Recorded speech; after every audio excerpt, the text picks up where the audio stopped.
둘째 아들이 너무 아팠기 때문에 지푸라기라도 잡는 심정으로 먼 거리에 있던 교회까지 업고 달리셨던 할머니. 이 아들 살려주면 예수 믿겠다고 기도하셨던 할머니. 저희 가족은 35년 전 돌아가신 할머니 최병정 권사님으로부터 예수를 믿기 시작했습니다. 그리고 그 할머니의 둘째 아들이 바로 저의 아버지이십니다. 일찍 돌아가신 할아버지와 결혼 후 고향을 떠난 형 누나들을 대신해서 저희 아버지는 중학교를 졸업하신 후에 농사일을 바로 시작하셨고 70세를 넘기신 지금도 여전히 고향 교회를 지키시면서 농사일을 하고 계십니다. 한국에 있는 저의 고향 교회 이름은 대흥감리교회입니다. 지금은 건실한 농촌교회로 성장했지만 그 첫 시작은 제가 나서 자란 초가집에서부터 시작했습니다. 아버지는 교회를 열심히 섬기는 청년이셨습니다. 가끔씩 교회에서 부흥회가 열리면 강사 목사님들이 아버지에게 신학교 가라는 말씀을 자주 했었다고 합니다. 그렇지만 어린 나이에 가정을 짊어진 아버지에게는 감당하기 힘든 말씀이었습니다. 하지만 많은 믿는 부모들이 하나님께 서원하듯이 저는 못하지만 아들을 낳으면 그 아들을 하나님께 바치겠다고 아버지는 기도하셨다고 합니다. 그리고 이 서원 기도의 내용은 제가 신학교에 입학하기 전까지 오랫동안 말씀해 주시지 않으셨습니다. 25년 전 제가 신학교 합격 소식을 말씀드리자 아버지는 드시던 저녁 식사를 멈추시고 흥분을 감추지 못하셨습니다. 오래전 하나님께 서원했던 약속을 이제는 지킬 수 있어서였는지 아니면 아버지가 못 가셨던 길을 아들이 이제는 걸어가게 돼서인지 정확하게 이유는 모르겠지만 아버지는 제게 계속 식사를 멈추시고 고맙다고 말씀하셨습니다. 그 모습이 지금도 눈에 선합니다. 저도 그때 이제 신학교에 들어가니까 금방 목사가 될 수 있겠다는 막연한 기대감을 가졌던 것 같습니다. 얼마나 긴 시간을 기다려야 하는지도 모르고 그렇게 기대감을 가졌던 것 같습니다.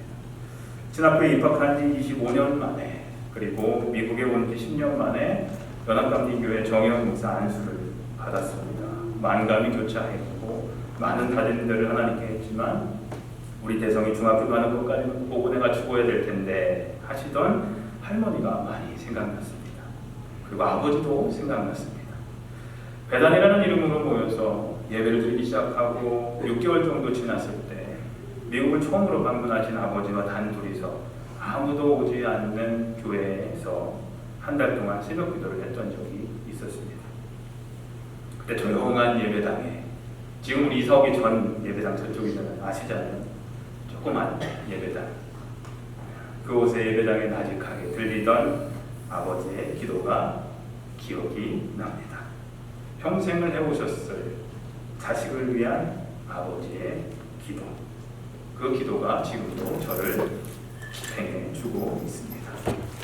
이 글은 제가 5년 전에 정영 목사 안수를 받고 난 뒤에, 그러니까 정영 목사라고 이제 더 이상 뭐 공부할 것도 없고 진급할 것도 없고 이제 완전히 다 끝난 상태예요. 그리고 이런 스토리라고 하는 이 영대를 할 수 있는 정도 마지막 단계까지 다 끝나고 난 뒤에 제가 얼마 지나지 않아서 그때 아버지 날을 받아서 한국에 계신 아버지께 어떻게든 어떤 식으로든 감사의 마음을 전하고 싶어서 잘 하지 않더니 페이스북에 글을 썼던 글이 바로 제가 말씀드린 이 내용입니다. 저는 이 세상에 수많은 훌륭한 목사들이 있지만 그런 목사들보다 저희 아버지를 제일 존경합니다. 삶으로 그리스도인의 모습을 보여주고 계시기 때문입니다. 어렸을 적에 그렇게 봐왔고 지금도 동일하게 그런 모습으로 아버지는 살고 계시기 때문입니다. 제 아버지는, 저의 아버지는, 나의 아버지는 이런 분이십니다. 여러분들의 아버지, 그리고 이곳에 계신 아버지들은 자녀들에게 어떤 아버지들이십니까? 여러분들의 아버지는, 여러분들은 어떤 아버지이십니까? 오늘은 아버지의 날입니다. 우스갯소리로 세대별로 착한 남편의 유형이 있다고 얘기를 해요. 30대는 자녀들을 잘 봐주는 남편이 착한 남편이라고 얘기를 합니다. 40, 50대는 뭘까요? 돈 많이 벌어다 주는 남편이 착한 남편이라고 얘기를 해요. 60대는 뭘까요? 혼자 밥 잘 먹는 남편이 착한 남편이에요. 70대는 뭔지 아세요? 70대? 말 안 거는 남편이 착한 남편이랍니다. 80대는 모르겠습니다. 아버지의 권위와 가정에서의 위치가 점점 더 위협받고 있는 것 같아서 마냥 웃고만 넘길 수 없는 이야기인 것 같습니다. 아내 되시는 분들 그리고 자녀 되시는 분들에게 부탁드립니다. 우리 아버지들 신경 좀 써주십시오. 어머니들만 신경 쓰지 마시고 어머니 나를 엄청나게 막 아버지 날 기억 안 하시죠? 별로 생각 안 하시는 분들 계실지도 모르겠지만 아버지들 좀 신경 써주세요. 아버지들 참 외롭고 불쌍해요. 이 시간 우리 아버지들을 위해서 다시 한번 크게 한번 박수 한번 정리해서 오늘은 아버지의 날을 맞이해서 아버지가 가정과 자녀들의 삶에 미치는 영향력에 대해서 한번 생각해 보려고 합니다. 오늘 읽지는 않았어요. 왜냐하면 길기 때문에 오늘도 길지만 이 말씀도 길기 때문에 읽지는 않았지만 창세기 12장 10절에서 20절에 있는 말씀을 보면 아브라함에 관한 이야기가 나옵니다. 자신이 살기 위해서 자기 아내를 누이라고 여동생이라고 거짓말하는 사건이에요. 저는 같은 남자로서 이 이야기를 읽을 때마다 참 부끄러움을 느낍니다. 우리 가훈이. 네. 근데 아브라함이 이렇게 하는 것이 한 번만은 아니었습니다. 창세기 20장 1절에서 14절에는 거의 비슷한 이야기가 또 한 번 나옵니다. 같은 이야기를 2번 반복한 것이 아닙니다. 아브라함이 2번씩이나 똑같은 행동을 한 것을 볼 수가 있습니다. 제가 한번 그 부분을 읽어드릴게요. 아브라함은 그랄에 잠시 머문 적이 있는데 거기에서 아브라함이 자기 아내 사라를 사람들에게 자기 누이라 소개하였으므로 그랄 왕 아비멜렉이 창세기 12장에는 애굽 왕 바로라고만 나옵니다. 그러니까 이 왕 이름만 바뀌지 내용은 똑같아요. 사람을 보내서 사라를 데려갔다. 그런데 그날 밤에 하나님의 꿈에 아비멜렉에게 나타나서 말씀하셨다. 내가 이 여자를 데려왔으니 너는 곧 죽는다. 이 여자는 남편이 있는 여자다. 다음날 아침에 아비멜렉은 아브람을 불러들여서 호통을 쳤다. 당신은 어찌하여 우리에게 이렇게 하였소? 내가 당신에게 무슨 잘못을 저질렀기에 나와 내 나라가 이 크나큰 죄에 빠질 뻔하게 하였느냐 말이오. 아브람이 대답하였다.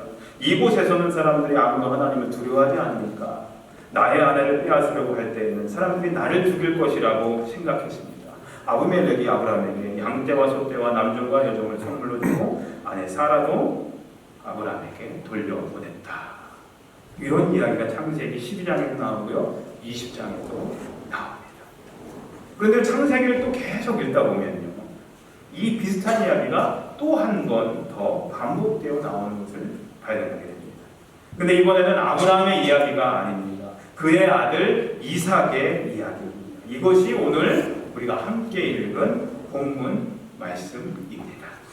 쉬운 성경으로 앞부분만 제가 다시 한번 읽어드릴게요. 이삭은 그랄에 그대로 머물러 있다가 그곳 사람들이 이삭의 아내를 보고서 그에게 물었다. 이 여인이 누구요? 이삭이 대답했다. 그는 나의 누이요. 이삭은 그는 나의 아내요 하고 말하니까 무서웠다. 이삭은 리브가가 예쁜 여자이므로 그곳 사람들이 리브가를 빼앗으려고 자기를 죽일지도 모른다고 생각하였기 때문이다. 이렇게 나옵니다. 성경에 나오는 인물에 대해서 좀 심한 표현일지 모르겠지만 그 아버지의 그 아들 부전자들이라는 말을 생각나게 하는 이야기입니다. 이 이야기는요, 아버지 혹은 집안의 어른들이 자녀들에게 주는 영향력이 얼마나 큰 것인가를 보여주는 성경의 이야기라고 저는 생각합니다. 누군가에게 강한 영향력을 미치는 존재라는 것은 그 사람이 굉장히 중요한 존재라는 말과 같은 말입니다. 아버지는 가정에서 특히 자녀들에게 강한 영향력을 끼치는 그러한 존재들입니다. 좋은 영향력을 끼칠 수도 있습니다. 그러나 반대로 나쁜 영향력을 줄 수도 있는 존재임을 우리는 알아야 한다는 겁니다. 창세기를 보면 두 가지 족보 이야기가 나옵니다. 하나는 아담과 하와의 셋째 아들, 이 셋의 족보이고 또 하나는 가인의 족보입니다. 그런데 성경의 족보에서 우리가 주목해 볼 것이 있습니다. 그것은 모두 아버지의 이름으로 이어진다는 겁니다. 물론 그 당시는 남성 위주의 사회였으니까 당연히 남자 이름만 기록된 것은 당연한 거라고 얘기할 수 있습니다. 그러나 저는 성경에 나오는 족보를 읽을 때마다 가정에서 아버지의 영향력이 대를 이어간다는 것을 성경이 가르치고 있다는 관점을 깨닫습니다. 세세 족보에 나오는 모든 아버지들은 자녀들에게 하나님 신앙에 대한 영향력을 주었던 사람들이었습니다. 창세기 4장 26절에 이렇게 기록되어요. 셋도 아들을 낳고 아이의 이름을 에노스라고 하였다. 그때에 비로소 사람들이 주의 이름을 불러 예배하기 시작하였다라고 기록되어 있습니다. 그래서 후에 그의 자손 중에 평생 하나님과 동행하다가 하늘로 들림을 받았던 에녹과 같은 인물도 나왔고 969세를 살면서 장수하면서 축복의 사람 무드셀라도 나왔고 당대에 의롭고 흠이 없다고 성경이 인정해주는 노아와 같은 인물도 나오게 된 겁니다. 근데 반대로 또 다른 족보 가인의 족보를 이어가는 모든 아버지들은 자녀들에게 세상을 억척스럽게 살아가는 처세수를 대를 이어 전해주었던 사람들이었던 것을 발견합니다. 믿음이 아니었습니다. 이것은 가인의 6대 손인 라멕이 자기 아내들에게 했던 다음과 같은 말에 잘 나타납니다. 창세기 4장에 라멕이 자기 아내들에게 말했다. 아다와 실라는 내 말을 들어라. 라멕의 아내들은 내가 말할 때에 귀를 기울여라. 나에게 상처를 입힌 남자를 내가 죽였다. 나를 상하게 한 젊은 남자를 내가 죽였다. 가인을 해친 벌이 7갑절이라면 라멕을 해치는 벌은 77갑절이다. 아주 무시무시한 말을 아내들에게 남깁니다. 가인의 후손들 중에서 세상적인 기준으로 본다면 상당히 성공한 사람들도 많았습니다. 부자들도 있었고요. 또 음악의 아버지도 있었고 발명가도 있었습니다. 그렇게 세상적으로 보면은 성공한 사람들도 있었습니다. 그러나 얼마 가지 못해서 가인의 가문은 성경에서 사라지게 됩니다. 성공이라는 것을 세상적인 기준으로만 생각해서는 안 된다는 것을 성경은 우리들에게 가르쳐주고 있는 겁니다. 동시에 자손들에게 좋은 영향력을 대를 이어 물려주고 또한 귀한 신앙의 가문을 이어가는 것이 얼마나 중요한가를 성경은 우리들에게 가르쳐주고 있는 겁니다. 이 가문 이야기, 이 족보 이야기만 봐도 알 수 있다는 겁니다. 그렇다면 어떻게 해야 한 가정에서 아버지가 좋은 영향력을 가족들에게 끼칠 수 있는 귀한 존재가 될 수 있을까? 두 가지만 말씀드릴 텐데요. 첫째로 아버지가 가정에서 좋은 신앙인이 되어야 합니다. 어머니가 좋은 신앙인이 되는 것이 아니고요. 아버지가 가정에서 좋은 신앙인이 되어야 합니다. 좋은 믿음을 가졌다고 해서 완벽한 남편과 아버지가 된다는 말은 아닙니다. 누구에게나 부족한 점은 있기 때문입니다. 그러나 좋은 믿음은 남편과 아버지들의 많은 약점들을 넉넉히 극복할 수 있는 힘이 있음을 알아야 한다는 사실입니다. 아브라함을 보십시오. 그는 결코 훌륭하고 완벽한 남편은 아니었습니다. 또 그런 면에서 자녀들에게 좋은 영향력을 주었던 아버지도 아니었습니다. 오늘 본문과 같이 아들 이삭이 아버지의 그런 비겁한 모습을 닮아서 자기 아내에게 똑같이 행동했기 때문입니다. 자기 아버지가 2번이나 했던 잘못을 답습한 거예요. 똑같이 따라해요. 아들이. 그러나 그에게는 하나님만을 의지하는 위대한 믿음이 있었습니다. 그래서 우리는 그를 믿음의 조상이라고 부릅니다. 그의 이 믿음은 그의 모든 약점들을 넉넉하게 덮는 힘이 되었다는 겁니다. 물론 약점이 있었지만 믿음으로 그것을 덮었다는 겁니다. 아내 사라와 아들 이삭이 그를 존경한 것도 그의 믿음 때문이었습니다. 그의 행동이 아니라 그의 믿음 때문이었습니다. 그리고 아들 이삭은 아버지 아브라함의 믿음을 본받는 자가 되었던 겁니다. 여러 차례 말씀드렸지만 아버지 당신은 카피되고 있습니다 라는 책이 있습니다. 아버지 당신은 카피되고 있습니다. 아버지들, 지금 자녀들이 여러분들 닮고 있습니다. 닮기 싫은 아버지의 모습까지도 닮아가고 있다는 게 얼마나 겁이 나요. 내 이 모습만은 딸이 닮지 않았으면 좋겠는데 카피되고 있다는 거예요. 근데요, 이삭은요, 아버지의 연약함만 카피한 것이 아니었습니다. 아버지의 믿음도 카피합니다. 우리 배단의 아버지들도 아브라함처럼 부족한 것들이 있죠. 부족한 것이 없는 아버지들이 어디 있겠습니까?